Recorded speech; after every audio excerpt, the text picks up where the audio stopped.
Olá, seja sempre muito bem-vindo, bem-vinda a este canal que busca ser sempre interativo, participativo, diretamente de Dois Córregos, interior de São Paulo. Peço licença para falar com você, onde quer que você esteja me vendo.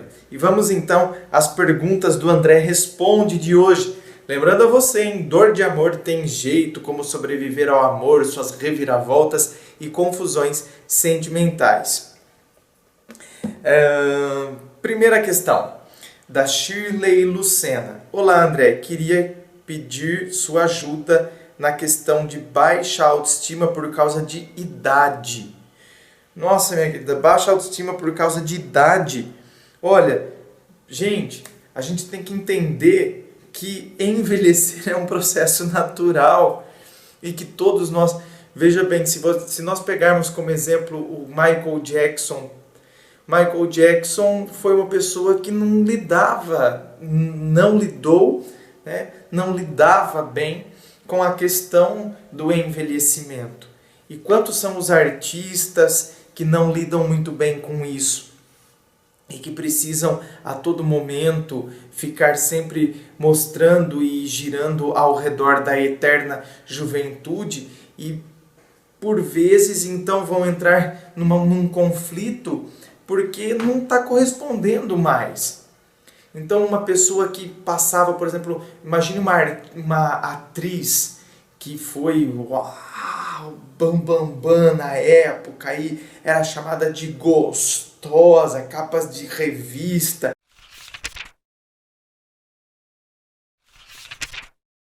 E agora ela olha e o corpo dela, o que é natural, sofre transformações e ela começa a perceber e sentir os sinais que são próprios da idade. E se ela, então, o critério de felicidade para ela é o quê? É quando ela era capa de revista e ela não assume quem ela é hoje.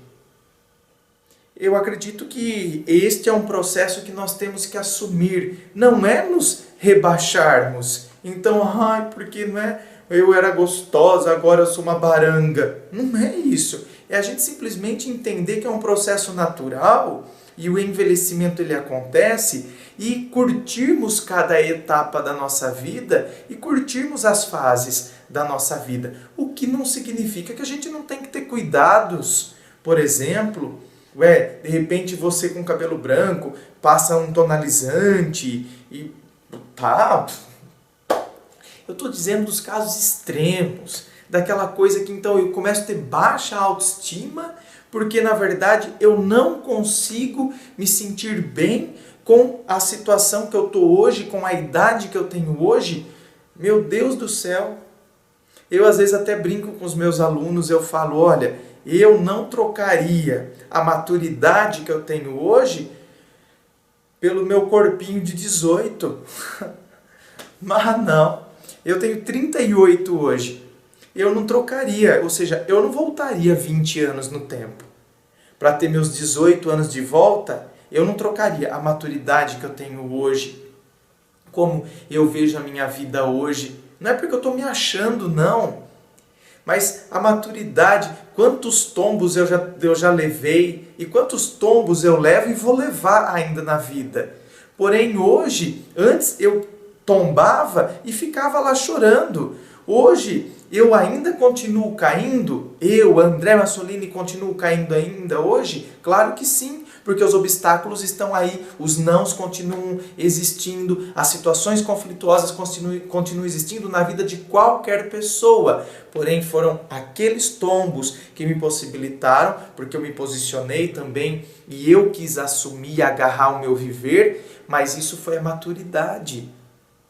Então a gente para com essa mania de querer achar que então só o jovem... A gente vive num mundo que é a absolutização da juventude. A criança está sendo vestida igual jovem. Você pega criança de 8, 9 anos, já o moleque está vestido igual os mano. E aí, mano? Beleza? E aí, ele já quer se comportar como o jovem. E depois você pega os mais adultos, os mais maduros, que por sua vez também querem se vestir como os jovenzinhos. Isso eu estou falando de vestimentas, porém a gente vê também comportamentos. A pessoa não assume a idade que ela tem. Então ela não vibra, ela não consegue ser feliz com quem ela é, com o que ela é hoje. Ela fica sempre parada num tempo que não existe mais. É por isso que depois então eu começo a me reduzir, eu começo a achar que eu sou inferior. Então começa a haver um conflito. Eu começo, a maneira como eu me vejo, a autoestima. Por quê? Porque a hora que eu olho para o hoje, eu vejo que eu não sou mais aquela jovenzinha de antes. E aí então eu começo a achar o quê? Que então hoje eu não tenho mais valor por conta disso? Eu só tinha valor enquanto o quê? Enquanto eu não tinha pé de galinha? Qual é o problema da idade aí então? Ah, é porque eu vou morrer? Todos nós vamos morrer? É porque quanto mais idade, mais próximo da morte se está? Também, isso aí. Quantos jovens morrem? Então eu acredito que a gente tem que lidar com mais naturalidade com uma coisa que é natural. Porque senão a gente se dá mal porque a gente não lida com naturalidade com uma coisa que é natural. Quando a gente quer então viver no mundo de Neverland, viver na terra do nunca, de Peter Pan.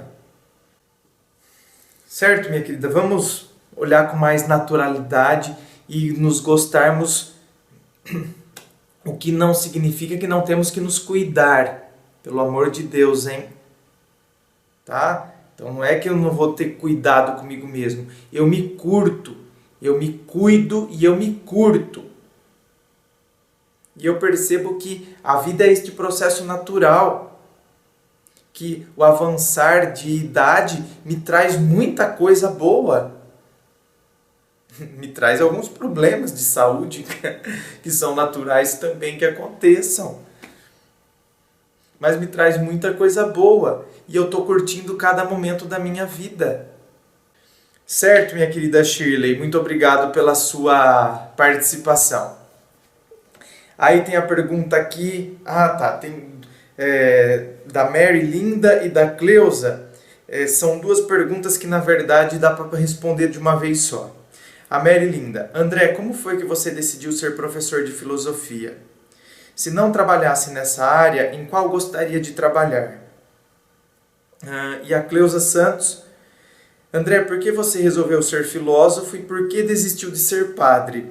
Então, por que dá para trabalhar tudo numa questão só? Porque quando a Mary Linda pergunta por que eu decidi ser professor de filosofia, já entra dentro da questão da Cleusa, por que eu resolvi ser filósofo. Olha, a questão é que, na verdade, a filosofia entrou como por questão que eu entrei no seminário porque eu queria ser padre. Então a filosofia entrou como, na verdade, um meio para que eu atingisse um fim, que na verdade eu queria ser padre. Então, para você ser padre, a igreja tem como requisito que você faça filosofia. E aí eu acabei então, não conhecia filosofia ainda, porque quando eu estudei, na época do ensino médio, não tinha filosofia, então não tinha contato com filosofia. Eu gostava de estudar, mas eu nunca tinha tido contato com filosofia.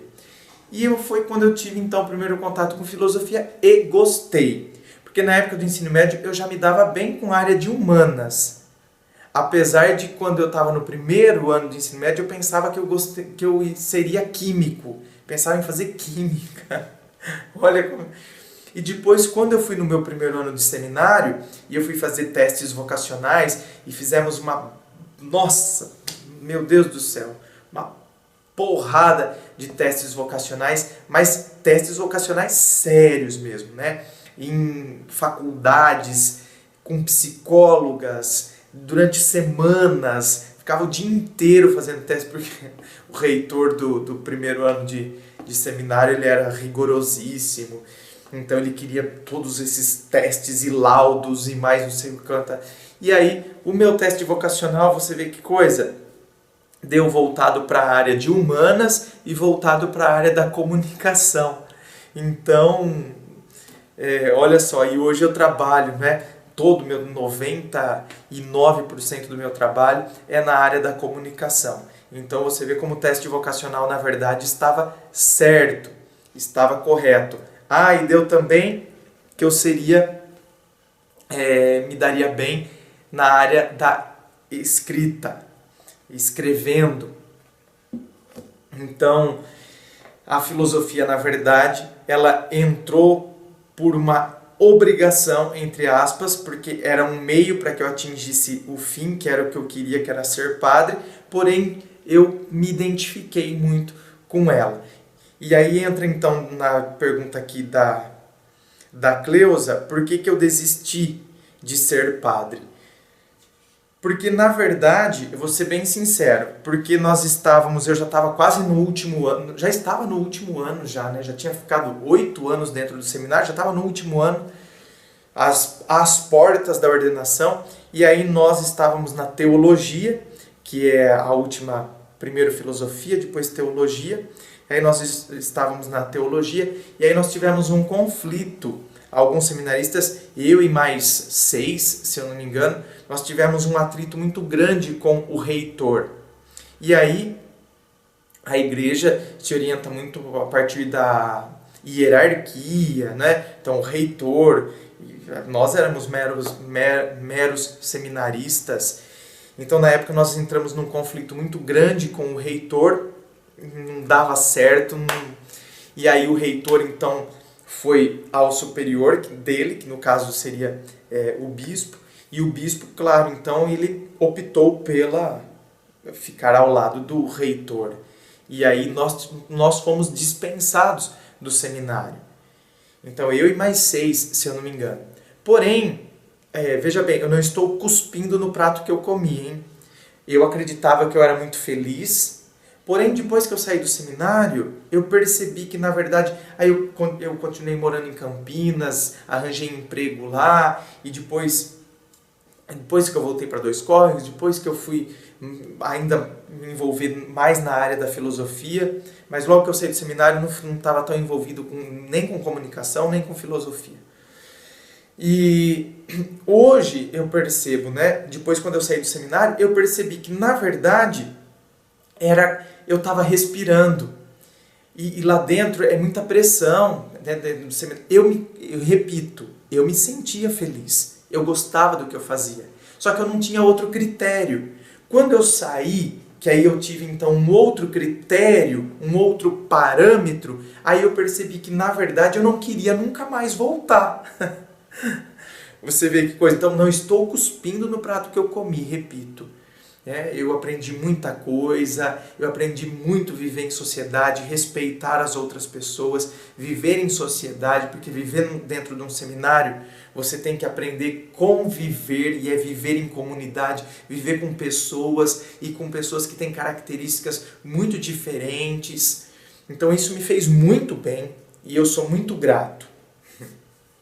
O que eu não elogio aquele reitor não, porque aquele reitor foi sacana, foi sem vergonha. Tanto que depois, quando mudou o bispo, os outros voltaram e são padres. E são até amigos meus até hoje, e são padres.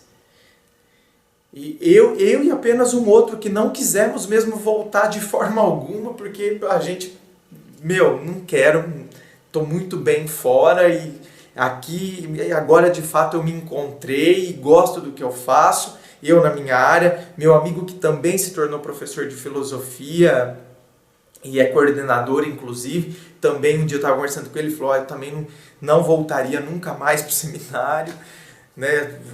Puxa vida. Então, cada coisa foi, a gente soube, os outros voltaram e são padres e são felizes também sendo padres, enfim. Tá aqui, né, um breve resumo, não vou me aprofundar. E olha, e a questão da Merilinda, se eu não trabalhasse nessa área, em qual área eu gostaria de trabalhar? Olha, eu vou ser bem sincero, viu? Eu não me vejo em outra área. Eu não consigo nem responder. Olha que coisa. Eu gosto tanto da área que eu faço, e eu gosto tanto de ser professor, gosto tanto de trabalhar com comunicação, que, olha, realmente não sei. Eu não sei nem responder. Eu gosto tanto do que eu faço que eu não sei nem em qual outra área eu trabalharia. Acho que eu vou pensar um pouquinho então.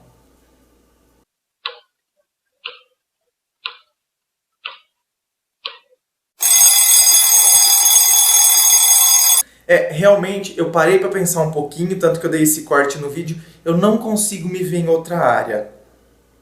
Eu não consigo. Olha, eu já trabalhei com vendas, eu não me vejo trabalhando com vendas nos dias de hoje, porque não é uma área que me agrade. Então, eu não me vejo trabalhando em outra área, a não ser voltada à área da educação e voltada à área da comunicação. Não me vejo. Não me vejo. Certo? Então, muito obrigado, Mary Linda e a Cleusa Santos Xavier de Souza, pela participação de vocês, pela pergunta de vocês. E a próxima pergunta, da Antonella Meneghel. André, tudo bem? Tirando a dor de garganta, minha querida, por isso que o vídeo está tendo vários cortes também por conta disso, viu, gente? Porque esse vídeo, na verdade, ele é o último de todas as gravações que eu estou fazendo nesta terça-feira, porque eu gravo tudo de terça. Eu estou evitando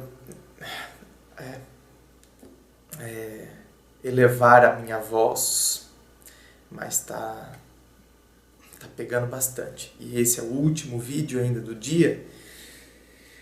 Já gravei mais 7 fora esse. Mas tá tranquilo. A minha questão é a seguinte: tive um filho com uma pessoa, porém nunca estivemos juntos. Ele tinha dúvidas da paternidade e depois do nascimento do meu filho, ele deu toda a assistência e alimentou um sentimento em mim de um possível relacionamento. Essa questão para mim até aquele momento era bem resolvida, porém embarquei na ideia com ele. Ou seja, né, você teve um filho, mas vocês nunca estiveram juntos, só que depois ele te deu toda a assistência e tal, só que aí começou a alimentar um possível relacionamento e aí você embarcou na ideia. Né? Começou a alimentar a ideia de um possível relacionamento e você comprou a ideia. Tá, entendi. Acabou que não deu certo. Ele não sabia muito bem o que queria, ele não se comprometeu por inteiro e não segurou a barra. Pedi por diversas vezes que, se não fosse para ficar comigo, nem colocasse a questão, pois temos um filho e a convivência não seria agradável. Saí machucada, tenho que lidar com um relacionamento frustrado e com o fato da maternidade repentina, enquanto ele vive a vida como se nada tivesse acontecido. Tenho pensado em procurar a ajuda de um profissional, pois isso tem afetado meu desempenho como mãe. Gostaria que fizesse um vídeo com essa questão para me ajudar a seguir em frente. Minha querida, aí entra a questão, né, de uma maternidade repentina, que é a questão não planejada, e além de tudo, de você lidar com um término de relacionamento em meio a tudo isso. Minha querida, você tem que perceber que o término de relacionamento, quer dizer, ele deu a entender, você comprou a ideia, mas ele também não conseguiu sustentar a ideia. Então não significa que ele jogou de forma maldosa também a ideia. De repente ele pensou que poderia dar certo e não deu. Né? Não deu. Agora você diz, ele vive a vida dele. De fato, muitas vezes recai mais para a mãe. Porém, ele tem que ter a responsabilidade dele de pai. E isso você pode hoje, inclusive, contar com os meios legais para que isso aconteça. Para que ele assuma a responsabilidade diante do seu filho. Agora, você diz que tudo isso tem afetado o seu desempenho como mãe. Então, estou pensando em procurar ajuda profissional. Procure, porque você tem que lidar com essas questões. Aí, essa questão de sou mãe repentina, o que isso significou para mim? Porque senão a gente começa a olhar para o filho, né? Você começa a olhar para o filho como se fosse foi na verdade uma coisa que interrompeu projetos e o que eu poderia estar fazendo se eu não tivesse. Então, nossa, né? Isso compromete meu desempenho como mãe. Porque agora eu começo a enxergar como se fosse, e eu não queria enxergar, não queria estar vendo dessa forma. Então procure uma ajuda profissional para você perceber que, na verdade, é um acontecimento e o que mais importa agora é como você se coloca diante deste acontecimento, que é o fato de você ter um filho e que deve ser um acontecimento que deve ser celebrado, o que, claro, implica responsabilidades, implica abrir mão de algumas coisas, sem dúvida alguma, mas é uma celebração você ter o filho. Claro, não é porque eu estou dizendo que ter um filho é uma celebração que tem que ser feito de forma impensada. Então as pessoas, é uma celebração, vamos fazer. Eu continuo acreditando que ter filhos deveria ser algo planejado. Porém, aqueles que vêm de forma não planejada, então que vêm de forma repentina, eles também são uma celebração, sem dúvida alguma, assim como aqueles que foram pensados e desejados muito. Então, são uma verdadeira celebração, porque é a vida que está acontecendo ali, então agora você tem que saber trabalhar com toda essa questão e perceber que, puxa vida, agora eu tenho, né, o meu filho que tem saúde, que está aqui ao meu lado, é um pedacinho de mim, e agora então eu tenho que reconfigurar o meu viver só. Você entende? Eu preciso reconfigurar o meu viver diante dessa questão, que foi de forma repentina, que de repente não era planejado, não estava esperando, mas que veio e agora eu me posiciono e eu reconfiguro o meu viver. E não significa que eu não possa viver. Aí ele continua seguindo a vida como se nada tivesse acontecido. Parece que então agora eu vou ter que parar a minha vida por causa do meu filho. Não, eu posso reconfigurar o meu viver. Você entende? Eu continuo tendo sonhos e objetivos e posso correr atrás deles. Às vezes eu só tenho que adequar um pouquinho, né? Vou dar uma diminuída, talvez eu não vá na velocidade que eu estava pensando que eu fosse antes. Isso é a adequação. Mas é importante eu perceber isso. Aí eu começo a não olhar o meu filho como se fosse, de repente, um estorvo. Não estou dizendo que é o que está acontecendo com você. Mas é o que acontece com muitas mães que às vezes entram nessa paranoia e começam a achar que, então, na verdade, elas estão perdendo alguma coisa, estão perdendo e elas vão se desmotivando. Mesmo porque elas vão se culpando, porque elas não queriam estar sentindo esse tipo de sentimento em relação ao filho. Então entra dentro desse ciclo e isso vai fazendo muito mal e vai trazendo um mal-estar. Mas procure sim uma ajuda profissional para que o profissional possa, né, te ajudar nesse processo todo. Quer lidar com o término, quer lidar com a questão da maternidade repentina, quer lidar então com eu vou ter que fazer uma adequação e uma reconfiguração quais eram meus projetos, quais eram meus sonhos, e agora aconteceu de eu ser mãe, mas eu posso reconfigurar tudo isso e eu posso adequar, inclusive, todos os sonhos que eu tinha com uma outra questão fantástica, que é a questão de um filho que tem que ser sempre motivo de muita alegria e de muita festa. Mas então procure uma ajuda profissional para que você possa fazer tudo isso de forma o mais equilibrada possível. Muito obrigado a você, Antonella, pela sua participação. Gente, muito obrigado a todos pela participação no André Responde. Desculpa, tá? Porque tá ficando pesado realmente para eu gravar hoje por causa da minha garganta. Muito obrigado. Inscreva-se, eu fico aqui aguardando a sua inscrição. Me siga nas redes sociais, Facebook, Instagram. Fico aguardando você lá nas redes sociais. Muito obrigado e um forte abraço.